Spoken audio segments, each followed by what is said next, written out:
Hello and welcome to Creed Got Robbed. We're back. It's Mike Jones. I'm joined today by Ray of Unscripted Games, our other podcast that you should also listen to. I'm sorry, folks. It's sure been a minute here. It's been a busy summer, and there's been lots of movies for me to drop not that interesting hot takes about.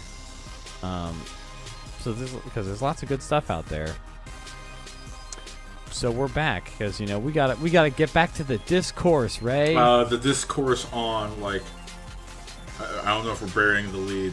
One really solid, one of the better movies that our generation's gonna remember, and one piece of shit that's gonna fade into the ether.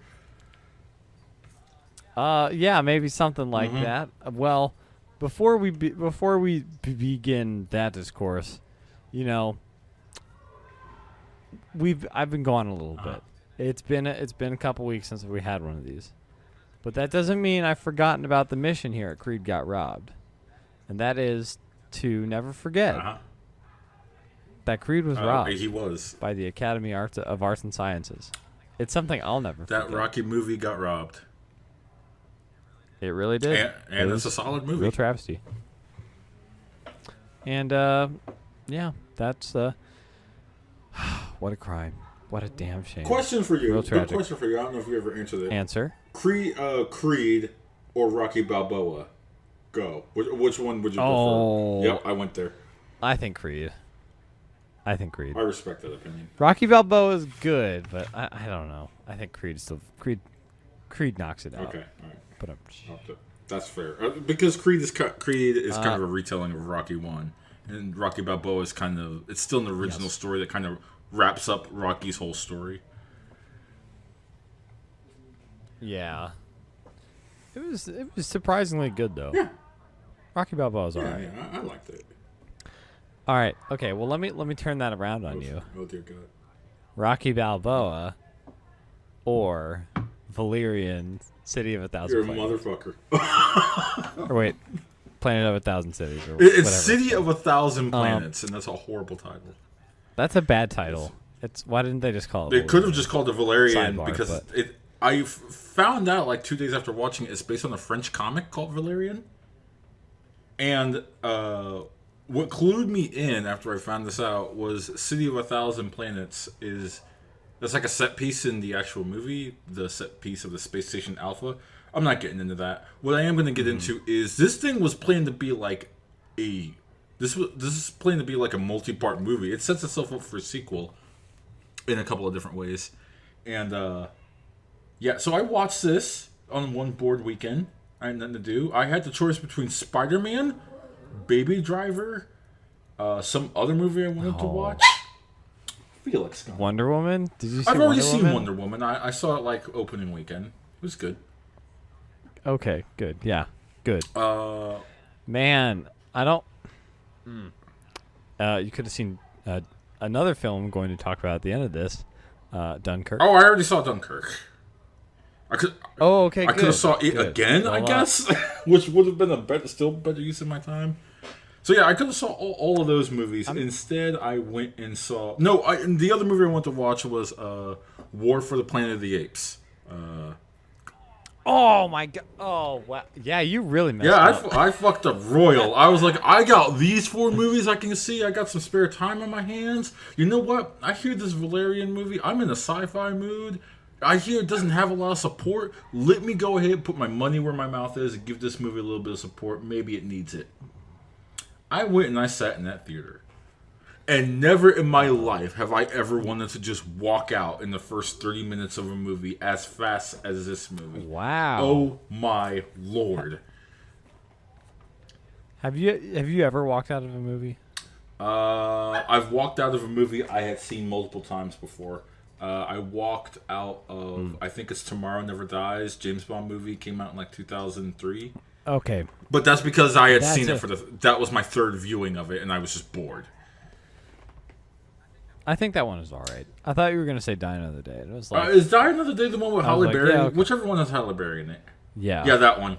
Die Another Day. Oh, okay, yeah, that one's not very No, good. no, it's I was about to get a little salty because I think Tomorrow Never Dies is low key one of the better Bond movies. I'm clearly Like, incorrect. it's pretty. It's another day. You know. Okay, good. Because I was like, yo, don't make me turn this podcast around and call this thing "Tomorrow Never Dies Got Robbed" because I really don't want to do that. Because that movie it's good. It's not that good. But yeah, so Valerian. I think it was the director was Luc Besson, who did Leon the Professional. And Did he really? I'm trying. Did he fall from grace that Isn't that hard? weird? Apparently. Jesus. Let me actually. While you're looking that up, here are my problems with the movie and what made me want to walk out of it. Okay. The movie has a romance plot, and it centers around the main male character, whose name is Valerian, proposing to the female lead character, whose name I can't be bothered to remember. The movie left that much of an impact on me. He proposes to her in the first 5 minutes of the movie. And that becomes... That seems... Yeah. And the female character makes very apparent in the movie that they're at best, like... They've been dating for a little bit. Like, a little bit. Like, she's at best, like... 5 seconds away from going full platonic with the guy, and he just ups and proposes to her. And the whole romantic subplot becomes all about like them having back and forth about, this is why I won't marry you, or this is why you should marry me. And I was like, this is dreck. This is awful. This is the worst sci-fi romantic subplot I think I've ever seen. And then that sounds exhausting. You know the sci-fi movie trope of hearing the words "as you know." As you know, in case you don't know, is a sci-fi movie. Oh, for like where they, we're characters who know this, but let's explain it to each other for no reason. Valerian does this 4 times throughout the movie, and each time is just as exhausting as the first. Ugh. They have this giant space station that they've been to many a times, and they start asking questions like, "Tell us a little bit about the space station ship." Like, no one naturally says that in conversation. You've been here. You're military officers that work here. What do you mean you don't know about it? Why is the ship spouting language to you about it? Nothing takes you out of a movie, like especially one that like a sci-fi one like that, where when characters are like, when they're like, why do I know thing I already know? It's like it's just, I mean. It's just kind of brute force like storytelling, and it's like, well, this movie doesn't make sense unless people know this, so we're just gonna make it's not very like to have that that it's annoying when it happens like once or twice in a movie, but like that just sounds like like 4 or 5 times. It happens 4 times. I counted because each time was me restraining myself to just get up and leave the theater. Because I have never looked at my watch so many times when I watched a movie. There was a certain point where I'm like, I'm just in it for the story at this point. You get to that point where like everything is so bad, you're just like, whatever, it's all downhill from here. I'm just here to like tell the story afterwards. And then the sci-fi trope where there's a giant thing that's about to blow up the plot, and it's a bomb, and there's a timer on it, and you're praying. You're bending your knee, you're like, please, movie, don't let them disarm that bomb at 1 second. I'm begging you. Give me this. Just give me this. Actually, just let it go off so I have sweet release. The sweet release of this movie being over. A question, was there a tower of blue energy being fired into the sky? There was a tower of blue energy, yes.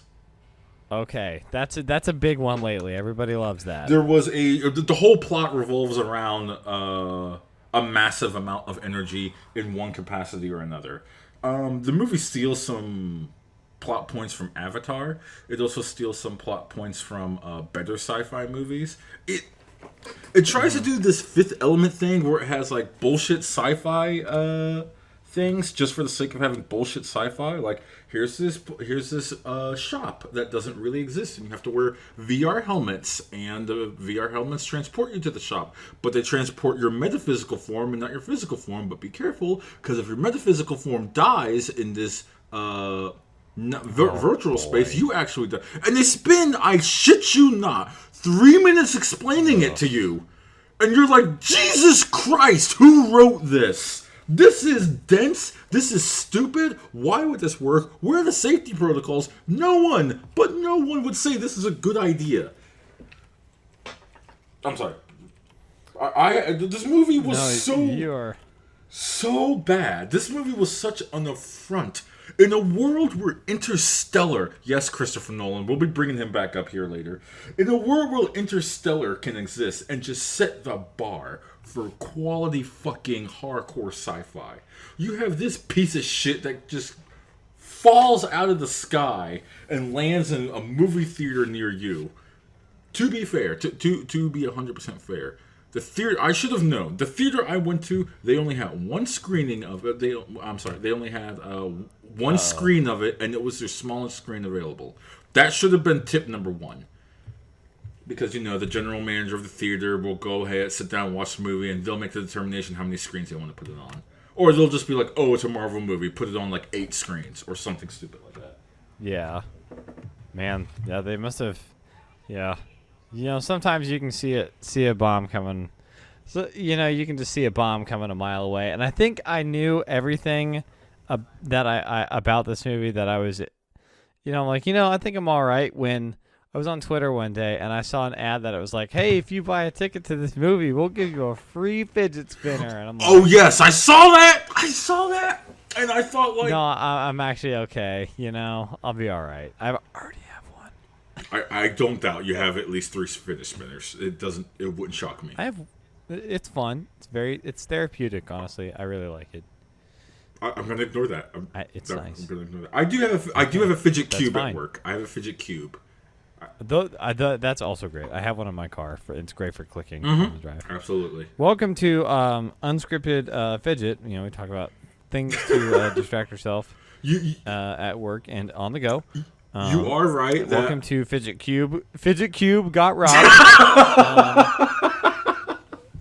You are 100% correct. Spinners overrated, cubes underrated. You heard it here first. I saw the exact same thing on Twitter where they were advertising fidget spinners, and I was thinking, like, why would the marketing department think that a fidget spinner is an appropriate thing to advertise your sci-fi movie? It's like, for some people, it might be therapeutic. For a lot of people, though, it's a bullshit toy, and it's a fad that's, like, quickly dying. So why are you advertising this for a movie? And let that just be a testament to how out of touch this movie is. Just okay. Let me drop this on you, and then we'll kind of pivot back to Valerian. Did I mention spoiler warning? Mac 2 fidget spinner. Mac 2 fidget spinner? Did you say Knack 2? Knack 2 fidget spinner. You monster. I said a Knack. Who says no? Who does not want a Knack 2 fidget spinner? You know what? You're bringing up a solid point. The same people that would buy Knack 2 would probably buy a fidget spinner the same day. Pre-order bonus.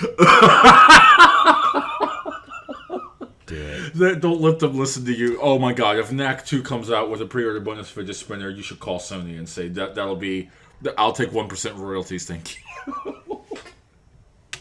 You're welcome, Sony. I'll give. Just call me. We'll talk. But yeah, I guess kind of just a parting note here.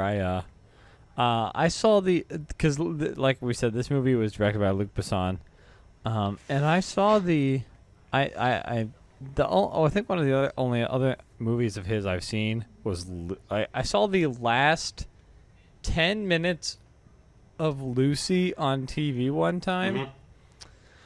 And I feel like it was just like a couple of weeks before this movie came out, and I saw it and I was just like, I think this is literally the dumbest thing. I mean, I've seen some dumb movies. Speaking of bad sci-fi, dumb movies, but like, it's like she's traveling back in time, and she's looking at this like weird CG ape that she's like touching, and then it's like the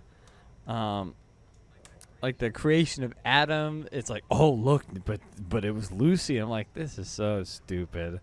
And then I saw this guy's making another movie, and I'm like, nah, I'm good. I'm okay. I should have researched this director because it sounds like he makes a it, piece of shit. He made The Professional. Are you sure?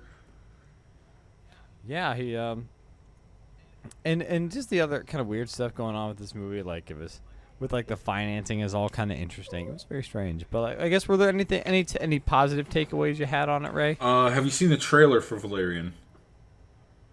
Yes. Watch that again. And then never... He did fucking make Leon the Professional. Dude, what the fuck? How did the same guy make this? Oh, he also made The Fifth Element? What a fall from grace. Yeah. Can you believe it? Wow. Okay, I'm sorry. I was answering your question. Go watch the trailer again for Valerian. And I'm going to spoil this. That power armor scene in the trailer, which is all flashy and looks great, and you're like, yeah, maybe I'll watch this movie. They never use that. They wear that power armor for the next hour of the movie, never use it again. That scene is that trailer scene is the only time they ever use it. And that is the biggest cock tease of the movie. They're wearing it the entire time. They never use it except for that one scene. It's not so much a Chekhov's gun not firing. It's a Chekhov's gun firing and there was a blank. You got the bang, but there was no bullet.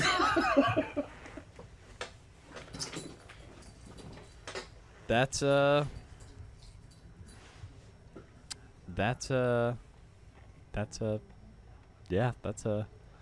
know some of like this design looks kind of cool, but you know, do you think you recommend people give this movie a hard multipass? You know what? 7 out of 10. That wasn't bad. I'm elevating that now. The more I think about it, 8 out of 10. Did you make that up on the fly? Yes. My man. That's a good one. All right, Valerian gets a hard multi-pass from Creed Got Robbed. I'm going to end on there. I can't follow that up. That's solid. All right. Well, hey, what we can follow it up on is talking about a movie that we both saw. Mm-hmm. I just saw it on Monday. Ray, we should really talk about Dunkirk. We should. I saw it opening day, and yeah, we should talk about Dunkirk. And I mean, in case you don't know, it's should we throw spoiler warning the up latest there? film from Christopher Nolan, who's made quite a lot of movies, and honestly, I think a lot of his movies I think have received kind of similar criticisms. Mm-hmm. And I think what was really cool about Dunkirk is that I don't want to say it was like a response to a lot of the things. It certainly was very much it was very different from his previous movies. I mean, because a lot of his other movies are like 2 hours and 2 hour, like just on the front, like it's 2.5 hours, or Interstellar's like 240, Dark Knight Rises is 242. This movie is an hour and 46 minutes long, so it's a real compared to Christopher Nolan's other works, like it's really tight. And I mean it's just what a journey that movie is. Yeah, and it's like that's the thing, is it just like it's short, but it's shorter. But it certainly it doesn't lack any of the substance at all. Like, I guess it's like I don't even know where to start. I guess like kind of going off of that, like a lot of times I think some of other Christopher Nolan movies kind of feel bogged down by exposition. Like we were just talking about Valerian, and as a contrast to that, I think this movie is so good at like just telling you what's going on by like showing you or using, or it is so good at showing and not telling. Like, yeah, you don't need to have like a World War II title card, like like it just does such a good job of kind of filling in all the details like so quickly. Like when in the very beginning of the film, when they're dropping like the German propaganda pamphlets are like being dropped in, and you see like, oh, we surround you, surrender. Yeah. Like that and then all of a sudden just these like crack, like the loudest. Can I just say, as a combat veteran, that made me duck when the movie opened up with that 7.62 or 30-06 round, and that was the first like real sound you heard in the movie, and it's kind of poetic. Because you take this scene of like complete peace and a little bit of despair, and it disturbs, it almost molests the scene to remind you, fucking war is hell, and these people you barely are getting to know are dropping like flies. Yeah, and it's just like that. That's it's just like there's so many things about this movie that I think it's some of the best work. I think it might be one of my. I think it might be my favorite Christopher Nolan movie. Like, I loved this. I mean, it's like Interstellar will always have a place in my heart just because the scope of that movie is just so profoundly cool.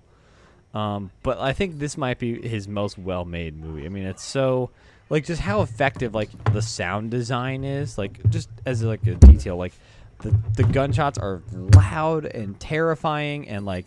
Immediately like you're thrown into it. Like it's so quick to like start that, and like the planes, I mean, that's some of the best shot the German avionics. The German dive bombers are like they sound really scary. Like, do you know why that is? It's not just like that because they had like sirens on them. The Jericho trumpets were attached to their dive bombers specifically to instill fear in the people that they were trying to dive bomb.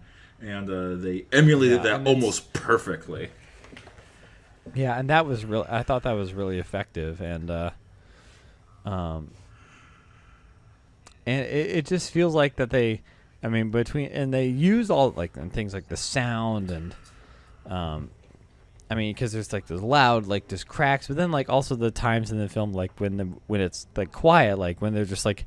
On the beach, and it's just like this really cold, awful wind you're hearing, and it's just like it's so effective at putting you in that place and like telling you that this is how kind of dire the situation is immediately. It's so good at that. One of the beautiful things about this character, you're right. You were right about your earlier point. It's such a beautiful contrast to Valerian. This movie doesn't even tell you the main character's name. And I already said spoiler warning. So again, you leave this movie not knowing his name. And that's kind of poetic, because ultimately it doesn't matter. The movie is about survival. Yeah. And this guy that you followed, he survived. His friend didn't, unfortunately. You don't even know anything about his friend. Yeah. And then there's a reveal of who his friend is. Yeah. Really, huh. Yeah. I guess he would be, wouldn't he? Yeah, and it's like... Yeah, it's like, I mean, and you look at the amount, like there's not a lot of dialogue in this movie. I mean, but it doesn't feel like you don't know what's going on or you don't know the characters. Like, you know this, I mean, it skips so much, like it cuts out so much of the fact, because like, I think part of that is just because of the setting and it being a historical event. Uh-huh. You know who the bad guys are, you know who the good guys are. You know a lot of the greater context, so the movie doesn't waste time re-explaining that to you. Like it just it does such a good job of like and just like visually too. Like you just see the massive scale that this is. Like these guys are like, it's just like thousands of people just like standing on the beach, like just waiting for a boat that is probably going to get blown up by a submarine, or if they don't get to the boat, are going to get shot by like a bomber. And it's just like, it's gray and cold, and it's just like, it's so visually like haunting just seeing them like just seeing that like crappy foam like roll up, just like get blown up on the beach. Mm-hmm. It's just like, it's so evocative, and it's like it's really interesting compared. I mean, not that like every single World War II movie is like a real roller coaster ride, but compared to something like like it's so I appreciate just how visually different it is from like from something like Saving Private Ryan, for example. Yeah. Obviously it's a very different part of the war, but it was just very like it was just because it's like it kind of like you can because there's like different kind of storylines going on here, and at least with like the soldiers who are trapped on the beach, it plays this like tension with boredom at the same time. Like that sense is so evocative from like how they're just like there's nothing they can really do. It's like it's really like engaging, and it kind of it's a very evocative emotion, and that I think that the movie achieves. And you know that scene in the trailer where they revealed this in the trailer like a year ago, where you see that guy, he just takes off his battle dress and he starts swimming in the channel, and you assume he's trying to go back. He just jumps into the ocean. By the time you actually get to that part in the movie, trailer or not, you feel for him, and you're like, "Fuck, he broke," and I get it. I can't think of many other people that wouldn't just break under that. Yeah, it's like and the movie does such a good job of like showing the amount of like pressure that people are under. Like, I mean, because kind of a good point to kind of break into this, like with the kind of different timelines. How, you have because I think it's like an hour, a day, or it's like an hour, 10 hours, and then a day, or something like that. That sounds about where right. it's like the fighter pilots, like the timeline of the fighter pilots is 1 hour over the course of the film. Yeah. The timeline of the people of like the civilians coming from England to sail over their little tiny boat to grab some soldiers is about a day, and the soldiers on the beach is about a 10 hour time. I thought that was like a week. No, or a week. It was a long amount of time. It was enough time that several nights passed. Yeah, it was probably a week. Can you imagine the main character who was on? Again, spoiler alert. But he was on what 3 ships throughout the movie that just got fucked up. Yeah. Man, seek some therapy when you get home, son. You know. It was really cool to see like how those kind of different timelines like it intersected, and it worked because you'd see like they would introduce you like Cillian Murphy's character. You'd see him like be shooken up like after on a shipwreck, in the civilian timeline, but then you'd see him before that incident, as like a really confident commander who's had very capable control of the situation, and you're just like it was so stark from. It was such an effective way to be like, oh, wow, yeah, like, and it wasn't like it's just all that stuff, like it was, man, it just there's so many other little things like that I just really enjoyed about this movie. I mean, going back to visually, like I loved a lot of the stuff from like the fighters. Like I thought they had like just seeing how like vast and open the ocean was that they were like flying over. I thought that was a really interesting visual, and like seeing like the huge pillows of smoke like way off in the distance.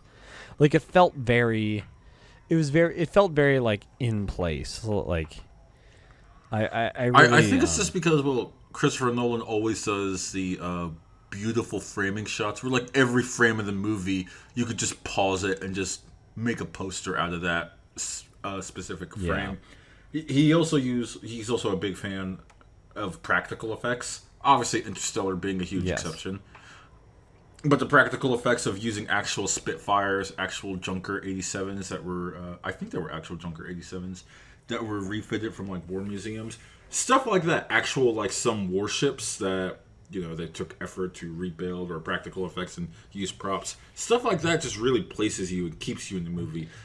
Yeah, and just kind of other like little kind of tricks like that he did, like those scenes where like the boats have capsized, and he like locks the camera in place, but it's stationary, but it's at a really disorienting angle where like people are like climbing up the wall, but your head, it doesn't make sense. So it's like really kind of like disorienting, like your boat being turned upside down while you're still inside it would be. Like it was, I thought that stuff was really effective. Yeah. And really cool. And I guess like just you know, I don't know what, I don't even know what much more else to say other than just, man, I think this might be, I guess like one kind of final story note I wanted to mention was like I loved how, I guess just how I think it just shows that like they understood what they needed to spend time on to make this movie engaging and what they didn't need to spend time on, and like how like you never see, other than like you don't see any human German soldiers until like the very last like scene. Yeah, you don't. It's where, this unseen enemy. Where Tom, I mean, even then, it's not like a character. It's just like a guy in a soldier's outfit. Like it's, so I liked how like it was. You don't really need to do a lot of work with like the Germans being the bad guys here. But I appreciated how like kind of faceless they were. Like I think that was really, it was really creepy. Like there wasn't like some mustache twirling like ha ha ha yeah. like bad, like that would have really undermined like that, like it having them kind of be like this, not almost like a force of nature, just kind of gradually closing in, or like the fighter pilots. I mean, or like just having that separation. I think it was kind of it helped keep the focus on the characters we were seeing, because we weren't really thinking about someone off screen. And it just like how dehumanizing it kind of was. For, I mean, not that there's, you know, not that that's something we like. I mean, there's obviously room for that in some films, but like just how like disembodied like the German kind of presence was. No, I get what you mean. Really, I agree with it. It was really, I liked how, like, I think that was definitely an intended side effect of not really spending a lot of characterization time on them, just because, I mean, they don't.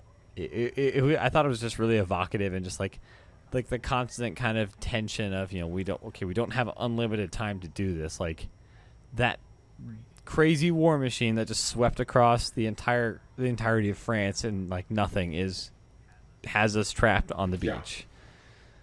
And the movie is also one of those that movie was war movies. There aren't many war movies that do this, and I've only seen Japanese war movies do this, because Japan took this one on the chin pretty hard.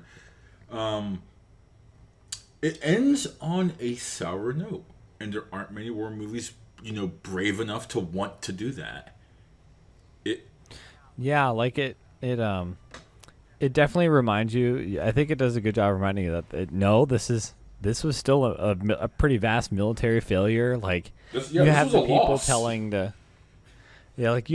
telling the pilot who had crashed, like not knowing like all he had to do, like what he did, and like how he barely survived. Like you have people telling him, like, hey, where the fuck were you? Yeah. Like, I mean, you know, Tom Hardy gets captured, and like just like the last frame of the movie is a great summary of it, because like there's this plane that's just like bursting into flames, but you know, so the guy survived, and that's at a certain point, it's just like, yeah, it was a total disaster, but he survived. Then he got captured. You know, so again, a sour note. People survived.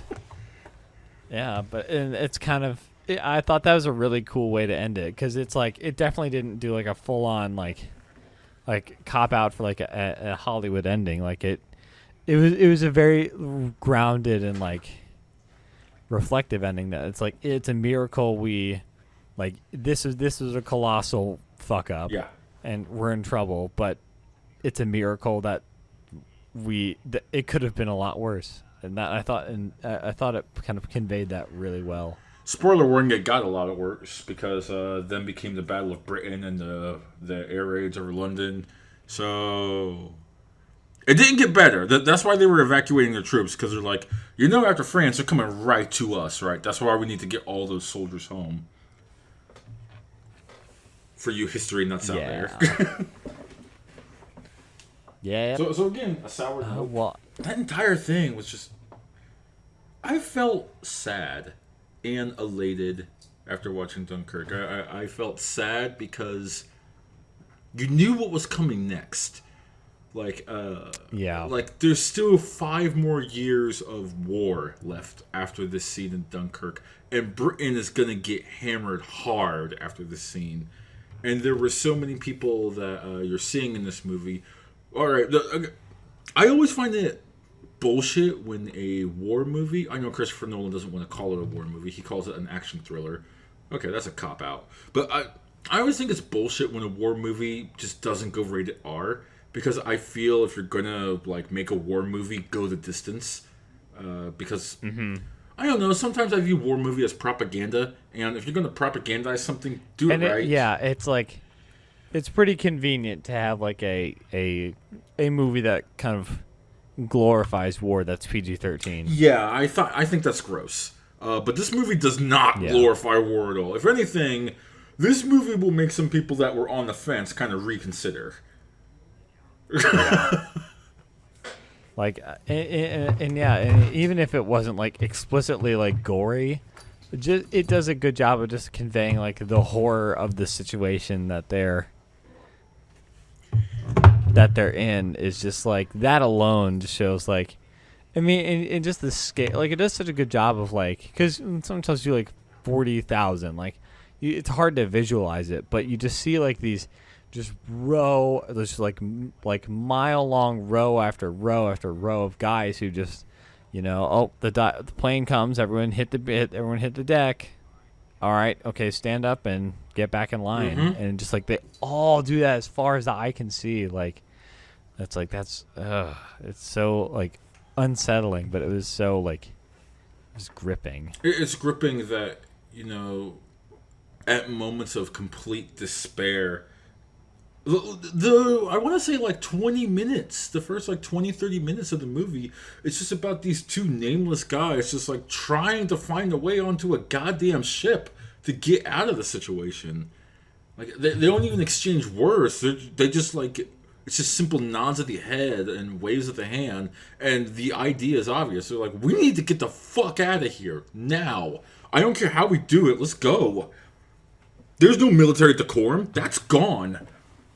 And that's kind of real, You don't see that in a war movie. You don't see the human aspect of there are some parts of this movie where people get real shitty to each other, like that part where they're in that tiny tugboat or whatever. Yeah, and honestly, you can't blame them. They're just we need to get on this boat. This boat needs to be lighter. Someone needs to get off this boat, and it gets really, really dark. Everyone always paints the first British, I think it was the first British Expeditionary Force as being very brave for even being in France and fighting in Dunkirk. But you have to remember, there's still people, and they got desperate, and they got dark. I'm sure it got really dark at certain times, and this movie doesn't hide that, and it's kind of beautiful for that, Yeah, and like I was saying, I don't think this is. I don't think Christopher Nolan specifically kind of wrote this movie to counter some I think pretty some accurate critiques of his previous movies, but just I mean, this movie just is so. It wastes no time, and every single moment is either, building the story, telling you something about the world or the environment, or the characters, or it's just there's no wasted element of this movie, and it's just, and everything is just, man, this was. I didn't expect this movie to be, it was, I don't want to say it was different from what I was expecting, but it was very different from another, what you'd call a Nolan movie. Mm-hmm. But it was so very wonderful, and it's definitely one of my favorite war movies. I think it's movies. very good. It is. I think so as well. Any war movie that makes me leaving the theater with a. This is kind of a dark joke I like to tell people. Any war movie where I leave the theater and I have a little bit of PTSD anxiety after leaving it, I'm feeling that's a good war movie. That's a solid. That movie will. Every veteran I talked to, that movie made them a little anxious at parts, and for me, it was the rifle crack at the beginning because it's so. Yeah, it just pops out of fucking nowhere as it should. Yeah, because there wasn't like any scary music like building up to it. Like, nope, it was just that's it. Like, just good movie. It's just like the loudest sound that you've heard yet in the movie. That's been playing for like 2 seconds. Good movie. A solid movie. Good movie. Yeah. In contrast to Valerian, this movie cost $100 million to make. Not marketing. I'm just talking about making. I'm sure the marketing was triple or quadruple that. Whatever. Valerian, $150 million. I'm gonna let you guess which one made $17 million over the weekend. I'm gonna just let you guess. Oh boy. It wasn't the Christopher Nolan It wasn't the Christopher Nolan war pick. I'll tell you that much. It might have been the over CG, non-practical effect piece of shit. Worst sci-fi movie I've seen in the last 10 years. Let's end this on a good note. Dunkirk. Go see it. Go see Dunkirk. Everyone should go see. Go see Dunkirk. Go see Dunkirk. Just do that. That's a great movie. Not a waste of your time. See it in IMAX if you can. I did. Holy shit. Go see that on 70mm film. By all means. Yeah, we ours was. I don't think ours was the 70, but we did go IMAX, and oh my, yeah, it was real good. Do yourself a favor.